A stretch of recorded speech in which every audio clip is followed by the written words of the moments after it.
آزاد بول انڈیا آپ دیکھ رہے ہیں، آپ کے ساتھ میں عادل خان آزاد۔ یہ سنڈے بگ سٹوریز پروگرام ہے۔ آج سنڈے ہے تو دنیا بھر کی خبریں نہیں آتی، تو فی الحال آج جو مڈل ایسٹ کی بگ سٹوریز ہیں وہی آپ کو بتائیں گے کہ 7 اکتوبر سے ایک شام پہلے کی بات ہے۔ آج کیا کیا ہو رہا ہے، اسرائیل نے کیا کیا غزہ میں اور لیبنان میں، لیبنان سے حزب اللہ کے لڑاکوں نے اسرائیل کے خلاف کیا کیا، کیسے اسرائیل کے اندر گولی باری ہوئی اور ایک جو ہے پولیس لڑکی جو تھی فیمیل ان کی وہ ماری گئی۔ باقی نیتن یاہو کیا کہہ رہے ہیں، ایکس ڈیفنس منسٹر کیا کہہ رہے ہیں، حماس کے پاس سے کیا حاصل ہوا ہے، حماس کے بارے میں اور کیا خبریں، سب کچھ آپ کے سامنے ذرا جلدی سے اور بنا ہیڈ لائن کے۔ آج سب سے پہلے تو پیلسٹینین ریزسٹنس موومنٹ جو ہے، حماس اور باقی جو وہاں کے گٹ ہیں اسلامک جہاد وغیرہ، وہ مضبوط ہو رہے ہیں۔ خاص طور سے حماس کی القسام بریگیڈ جو ہے وہ مضبوط ہو رہی ہے اور نارتھ میں واپس اپنے پاؤں پسار رہی ہے، اور لگاتار اب وہاں پھر واپس جا کر اسرائیلی فورس کو ان سے کنفرنٹریشن، ان سے مقابلہ کرنا پڑ رہا ہے انہیں نیوٹرلائز کرنے کے لیے، لیکن یہ مشکل ثابت ہو رہا ہے کیونکہ یہ جو فوٹو المعدین میں آج 6 اکتوبر کی خبر آپ دیکھ رہے ہیں، آج 6 اکتوبر ہے، تو یہ جو الٹا ٹرائنگل بنتا ہے، یہ حماس کے لڑاکے جب کسی اسرائیلی فوجی کو نشانہ بناتے ہیں تو یہی بن کے آتا ہے ان کے جاری کیے ویڈیوز میں۔ تو اس طریقے سے گھر میں کھڑا ہوا کوئی فوجی ہے، اسے نشانہ بنانے کا ویڈیو جاری کیا ہے، اور کئی لوگوں کو نشانہ بنانے کی بات کی۔ ناردرن غزہ میں ایک بار پھر سے فلسطینی لڑاکے سر اٹھا رہے ہیں مضبوطی کے ساتھ۔ آئی ڈی ایف کے لیے مشکل کا سبب ہے، اور آئی ڈی ایف نے پھر وہاں پر ایڈوانس اپنی فورس کو بھیج دیا ہے، اور زیادہ جو فوجی ہیں اپنے وہ بھیج دیے ہیں۔ صلاح الدین بریگیڈ جو ہے وہ بھی کافی زیادہ مقابلہ کر رہی ہے۔ نیٹ زیرم کوریڈور پر کافی زیادہ ہیوی شیلنگ ہو رہی ہے، وہاں سے لوگوں کو ویسے ہی پہلے نکال دیا گیا تھا، یہ ہم نے آپ کو بتایا تھا۔ فی الحال جلدی جلدی آپ کو بتا دیتے ہیں، آپ سنڈے آپ لوگ بھی منائیں گے۔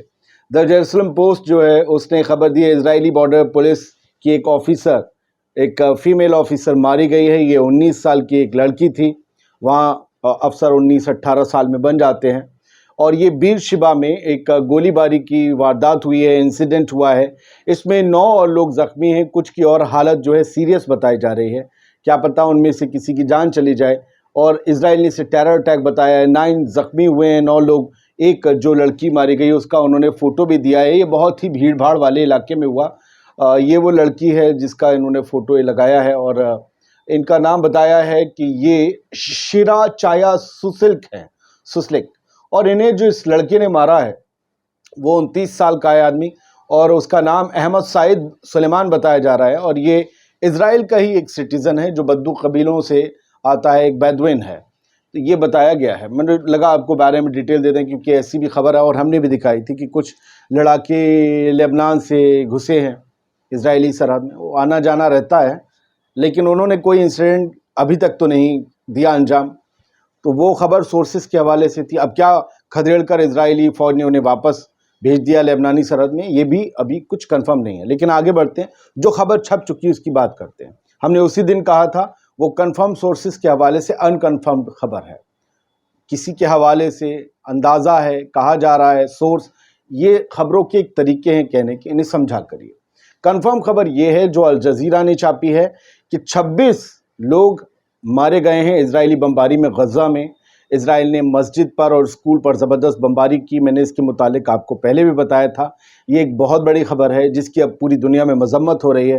غزہ کے اس اسکول اور مسجد میں بے سہارا بے گھر لوگ رہ رہے تھے، بچے عورتیں، اور ان پر اس طریقے سے اسرائیل نے بم برسائے، کہا کہ جی حماس کے لوگ ہیں یہاں پر، ملا کوئی نہیں فی الحال جو بھی ہے۔ الجزیرہ کی دوسری ہیڈ لائن یہ کہتی ہے کہ اسرائیل لگاتار، اسرائیلی فورس، ایئر فورس لیبنان پر بھی بم گرا رہی ہے، اور درجنوں لوگ وہاں پر مارے گئے ہیں، آج لیبنان میں بھی، اور فلسطینی بھی درجنوں کے حساب سے مارے گئے ہیں۔ تو لگاتار اسرائیل کی ہر طرف بمباری جاری ہے۔ مڈل ایسٹ مانیٹر نے خبر دی ہے کہ اسرائیلی آرمی نے نئے ایویکویشن آرڈر جاری کیے ہیں۔ ہم نے اس متعلق ایک خبر کل بھی آپ کو دکھائی تھی، لیکن آج یہ اپڈیٹڈ خبر ہے، آج الگ قسم سے ہے۔ انہوں نے بتایا ہے کہ کچھ اور لوگوں سے، کچھ ہزار یا کچھ اور لاکھ لوگوں سے، فلسطینیوں سے ان کے علاقے خالی کرنے کو کہا ہے، کیونکہ آئی ڈی ایف وہاں ایک بڑا آپریشن چلانا چاہتی ہے۔ ناردرن غزہ میں خاص طور سے باشندوں سے یہ کہا گیا ہے کہ اپنے اپنے گھروں کو، تمبوؤں کو خالی کر کے یا اکھیڑ کر لے جائیے۔ اب گھر تو نہیں کھڑ سکتے، تمبو کھڑ سکتے ہیں۔ 100 ایئر اسٹرائک کر چکا ہے اسرائیل کل شام سے، سیٹرڈے ایوننگ سے، آج سنڈے ہے، کل شام سے خبر لکھے جانے تک مڈل ایسٹ مانیٹر میں 100 ایئر اسٹرائک کر چکا، 100 ایئر اسٹرائک ناردرن غزہ میں۔ اس کے باوجود اور علاقوں کو خالی کروایا جا رہا ہے۔ ایک ہی زندگی میں ایک ہی دور میں کئی بار بے گھر ہونے کی داستان کوئی فلسطینیوں سے پوچھے، جنہیں یہ نہیں پتا ہوتا ہے کہ یہ جو آج تمبو گاڑا ہے یہ اگلے 3 دن میں اکھڑے گا یا 3 ہفتے میں۔ وہ بچوں کو بتا ہی نہیں پا رہے ہیں کہ ان کا گھر کہاں ہے۔ 366 دن اس جنگ کو ہو چکے ہیں، المایدین کی خبر بتاتی ہے، اور اس جنگ میں یا ایک طرفہ جنگ میں، اس کانفلکٹ میں غزہ کے مارے جانے والے فلسطینیوں کی تعداد صرف غزہ میں 41,870 پہنچ چکی ہے، جبکہ 97,166 لوگ زخمی ہیں۔ سول ڈیفنس اور باقی لوگ جو ڈاکٹر ہیں ان سب کو بار بار آپ سلام کریے۔ یہ لوگ اصلی جنگ لڑ رہے ہیں اسرائیل کے خلاف۔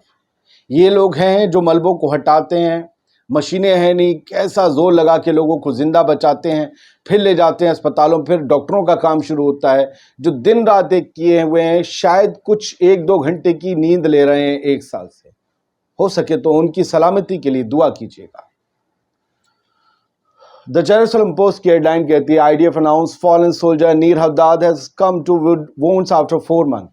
4 مہینے پہلے یہ فوجی ان کا گھائل ہوا تھا، زخمی ہوا تھا، نیر حداد۔ 4 مہینے بعد بھی یہ اپنے زخموں سے ابھر نہیں پایا، اور آج اس کی موت ہو گئی۔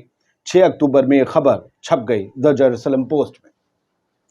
مڈل ایسٹ مانیٹر کی خبر ہے US official says اسرائیل، مطلب US کے آفیشلز نے، حکومت کے لوگوں نے یہ کہا ہے کہ اسرائیل نے کوئی گارنٹی نہیں دی اس بات کی کہ وہ ایران کی نیوکلیئر فیسلٹیز پر حملہ نہیں کرے گا، ایران کے پرمانو اڈوں پر اسرائیل حملہ نہیں کرے گا، اس بات کی اسرائیل نے کوئی گارنٹی امریکہ کو نہیں دی ہے۔ یہ مڈل ایسٹ مانیٹر کی خبر کہتی ہے لگتا ہے کہ ایران کی نیوکلیئر فیسلٹیز پر اسرائیل حملہ کر سکتا ہے، اسی لیے کوئی گارنٹی نہیں دے رہا۔ کیا ایران اس کا ڈیفنس کر پائے گا؟ کیا ایران انہیں بچا پائے گا؟ اور اگر اسرائیل نے یہ کر دیا تو پھر کیا ہوگا؟ یاد رکھیے گا آج صبح ایک بھوکمپ کل رات آیا تھا ایران میں۔ یہ کہا جا رہا ہے، کچھ جگہ چھپ رہا ہے کہ کہیں کوئی نیوکلیئر ٹیسٹ تو نہیں کر لیا ایران نے۔ سب سے پہلی سٹوری ہم نے اس متعلق آپ کو دکھائی تھی، اور وہ سورسز کے حوالے سے تھی۔ نیوز نے بھی اسے کنفرم نہیں کیا ہے، لیکن کبھی کبھی اندازے لگائے جاتے ہیں۔ فی الحال وہ تو ایران ہی صاف کرے گا کہ کیا ہے نہیں کیا ہے، بنا لیا ہے کیا۔ جیروسلم پوسٹ کی ایک اور ہیڈ لائن کہتی ہے کہ اسرائیل کے ایک ایکس ڈیفنس منسٹر، ان کا نام آپ نے بہت سنا ہوگا، یہ نیتن یاہو کے مخالف تھے اور اب ساتھ پہ ہیں۔ پتہ ہے یہ کیا کہہ رہے ہیں؟ بینی گینٹس یہ کہہ رہے ہیں کہ ناؤ از دا ٹائم، وقت آ گیا ہے، اور یہی صحیح وقت ہے، ایران کو ٹھوک دو، ایران پر سٹرائک کر دو۔ سمجھے، 7 اکتوبر کی برسی ہے اور اب بھی جنگ کا فطور ذہن سے اتر نہیں رہا۔ اسرائیل کہہ رہا ہم 7 فرنٹ پر جنگ لڑ رہے ہیں۔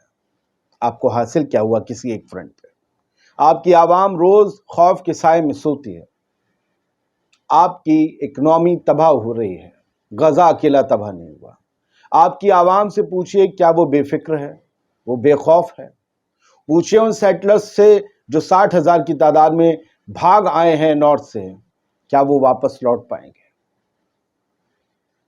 جنگ ایسے ختم نہیں ہوتی سر، جنگ ٹیبل پر ختم ہوتی۔ وہ زمانے گئے جب خلیل خان فاختے اڑاتے تھے اور جنگ کے جو رزلٹ ہیں وہ میدان میں طے ہوتے تھے۔ صرف غزہ سے وار کو نپٹانے کے لیے سیز فائر کی کتنی ٹاکس میں اسرائیلی آفیشلز گئے، اب تو لیبنان کے ساتھ کھلا مورچہ ہے حسن نصر اللہ کو مارنے کے بعد، اور ایران کے ساتھ تو ایران کے حملے کے بعد کھل ہی گیا۔ یہ سب تو پیچھے سے کر رہے تھے جو کر رہے تھے، لیکن اب تو کھل کے ان کے ساتھ بھی ہے۔ یہ جنگ میدان جنگ میں طے نہیں ہوگی اس کا فیصلہ، لیکن فیصلہ ہوگا فلسطین کا، یہ طے ہے اور وہ میز پر ہوگا۔